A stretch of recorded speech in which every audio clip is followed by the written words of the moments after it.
Greetings, good gentry. My name is Denim Nightmare, and welcome back to Monster Prom. Let's hop on in. We'll play a full game and see how that plays out, because we've been playing short games. So.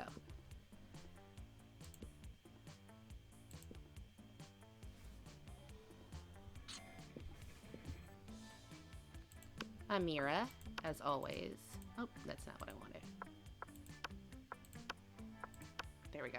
Showtime! Monster Prom, stupidest pop quiz ever.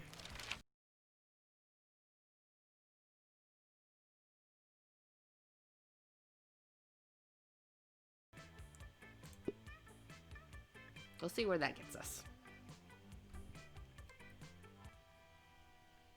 Let's do this! Alright, perfect. Let's hop on in. So, we have... Oh, this is really long. Oh no. Oh, it shows you. I didn't know that. That was a feature. Alright, so we could do with a bit more boldness, I think. So, let's go to... It looks like the bathrooms.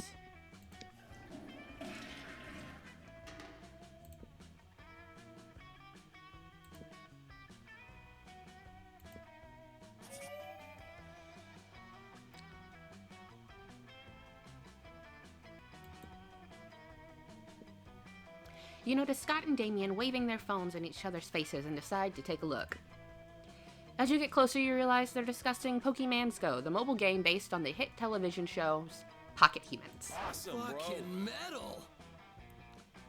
Bet your ass I do, and check it out. His fiscal responsibility stat is 11. He's a fucking beast at doing taxes.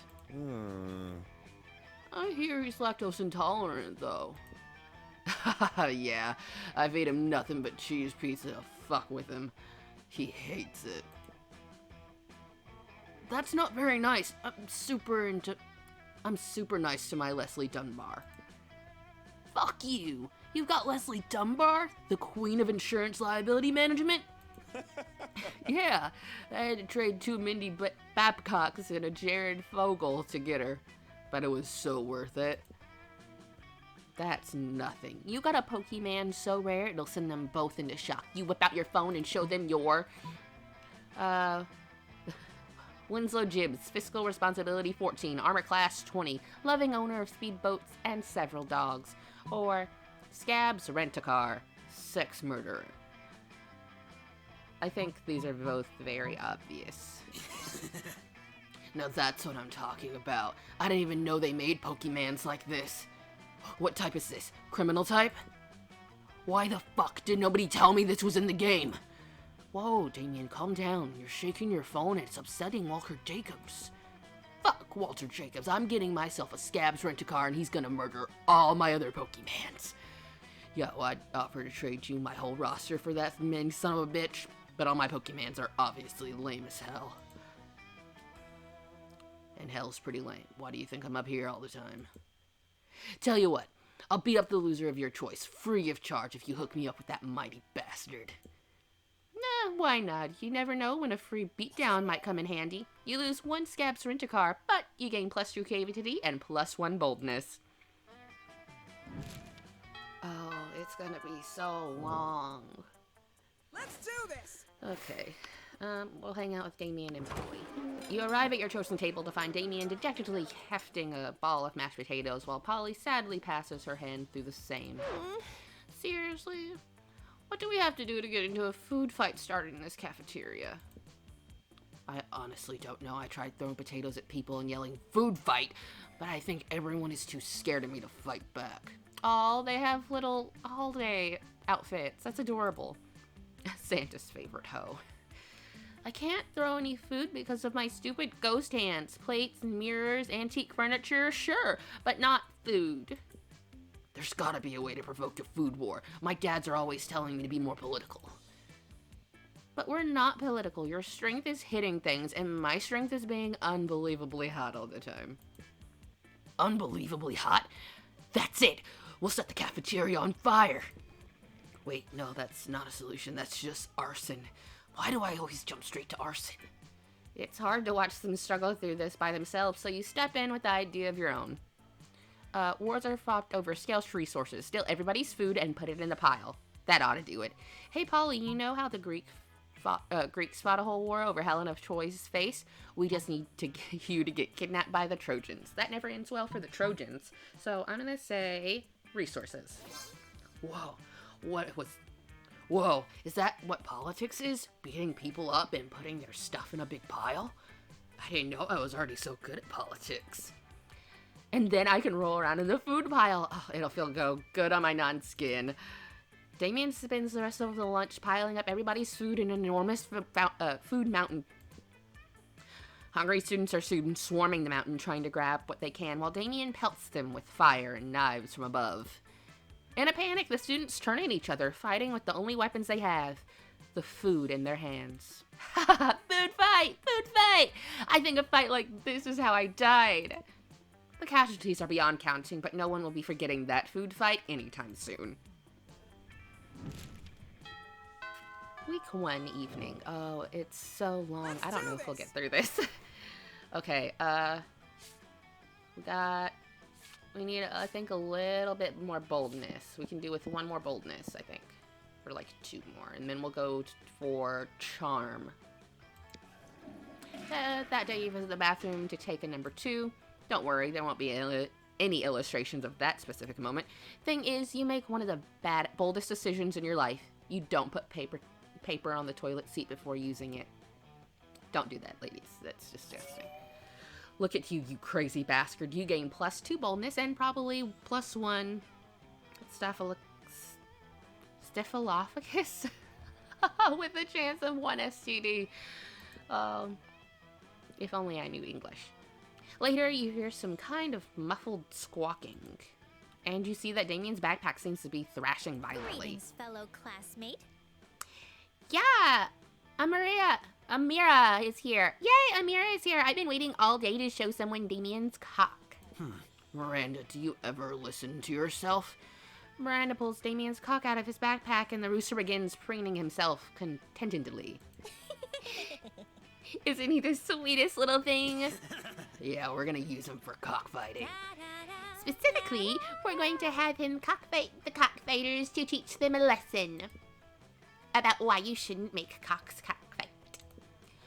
Now we just gotta find a way to make sure that our cock wins in the anti-cockfighting cockfight.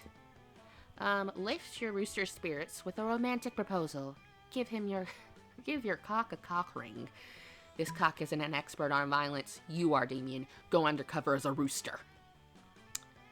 I'm not sure that'll give us boldness, but it might give us creativity. Yep.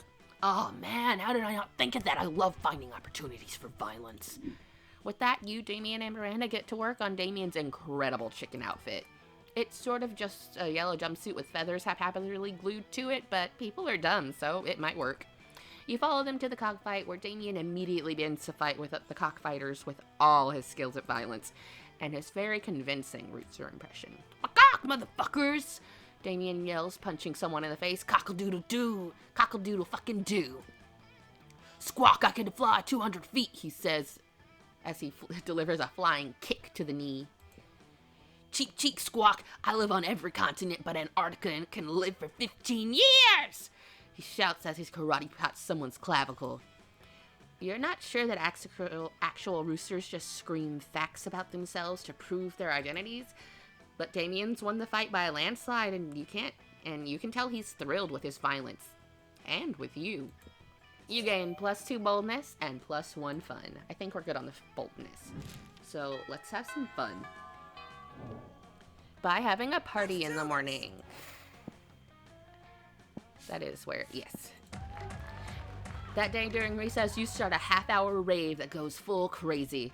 You have no idea how it escalates so much, but at one point there are like 300 people. Someone summons demons from a night dimension. The consequences might distort the fabric of reality but who cares? It's a rad party. You gain +2 fun. Yay, don't have to deal with the coven this time. You notice Damien and Miranda squatting on the grass, poking something with a stick. Stuck on the roosters, so. Oh, these are adorable winter clothes. You rush over hoping for a dead possum, but instead you find them gathered around An entire tiny metropolis? Fucking metal. Check this out. It's our kingdom. It's called Smalltopia. A tiny voice from the city shouts up at you.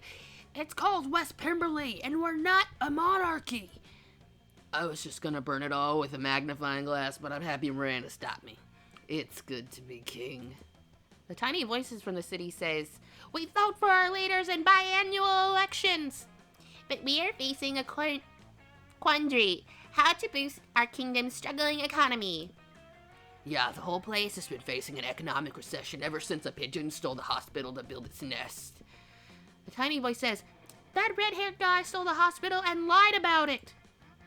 I'm used to managing kingdoms that are significantly larger and much more underwater. I'm afraid I'm at a loss. Yeah, how about being our royal advisor? The pay is shit, but you can take whatever buildings you want. Hey, says the tiny voice. Okay, build a new hospital out of popsicle sticks and hot glue. You know what always boosts the economy? War. I think I just saw an anthill over there by the water fountains.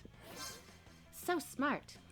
See, Miranda, this is exactly what I've been telling you. The best solution is usually violence-related. You truly are wise, Damien. Very well. To war!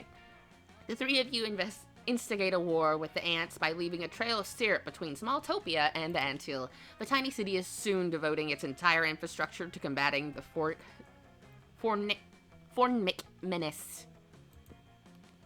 They build barracks, train troops, and construct missile silos. By the end of the period, they've bombed the ants back to the Stone Age with tiny, adorable nuclear weapons.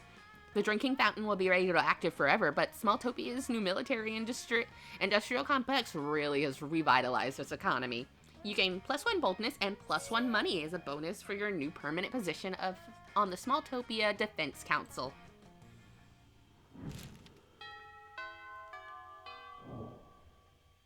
Let's do this. You find Scott and Damien shoveling hot dogs and mashed potatoes into their mouths while Coach cheers them on. Believe in yourself. Go on, boys. Munch your way to victory. There is no truer sport than eating contest. Tinneth crotch. Oh my god. It looks like it's a pretty fair fight so far, but where's the fun in that? Time to step in and tip the balance. Distract Scott with surprise fireworks. Slather Damien's dog in holy ketchup. What the hell? You were planning on setting off these fireworks in here anyway. You let him rip. Hey, stop that! Who did that? Who's making noise? I'm yelling because I'm scared. Oh, they found us, Scott. The Viet Cong. Oh Lord, it's Nam all over again.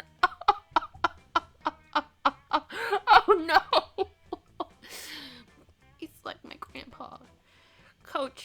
Scott and Coach flee the cafeteria. Damien lets out a full sigh of equal parts relief and mashed potatoes. Thanks, I was just eating like I normally do.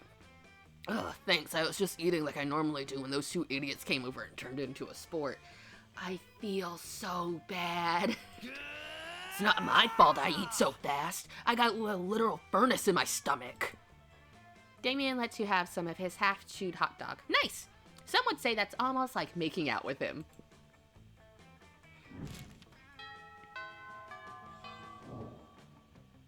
Let's do this. Alright, I think we'll get through to week 2 and leave it there. Alright, we can do some charm. We could deal with some charm. I forget what the icon is for charm. I think it's the kissy face. I hope it's the kissy face. Alright. That day, an epic dodgeball match takes place. Everything seemed lost, but you deliver an inspirational speech that fuels your team's spirits, leading to a spectacular comeback. You're clearly a natural-born leader. You gain +2 charm. Awesome.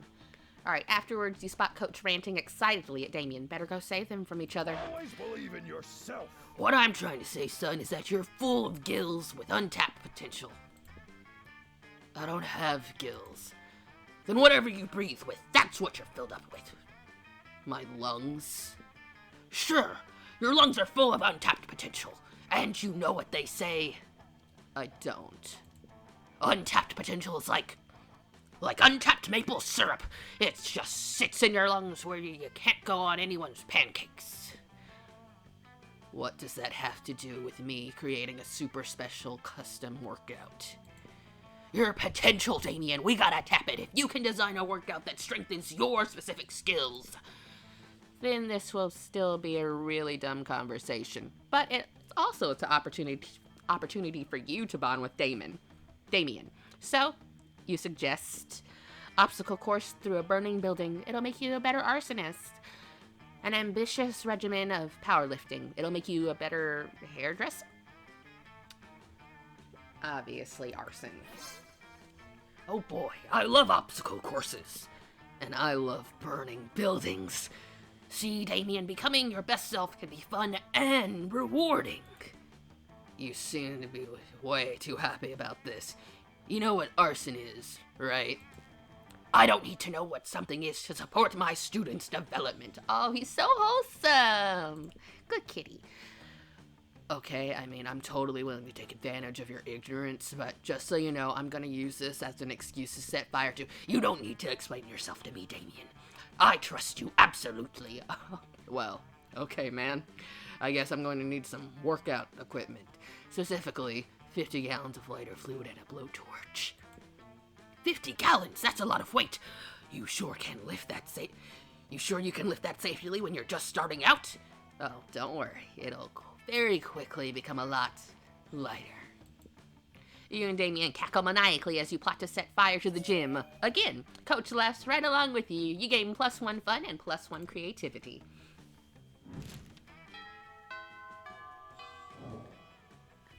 Let's do this! Alright, you guys, I'm going to leave this episode here at week 3 morning. As you can see, we still are not quite halfway there, but I think with if we break this up into 3 parts, then it'll work swimmingly. So until the next episode, hit that like button and subscribe. If you like the videos, keep watching for more. Bye-bye.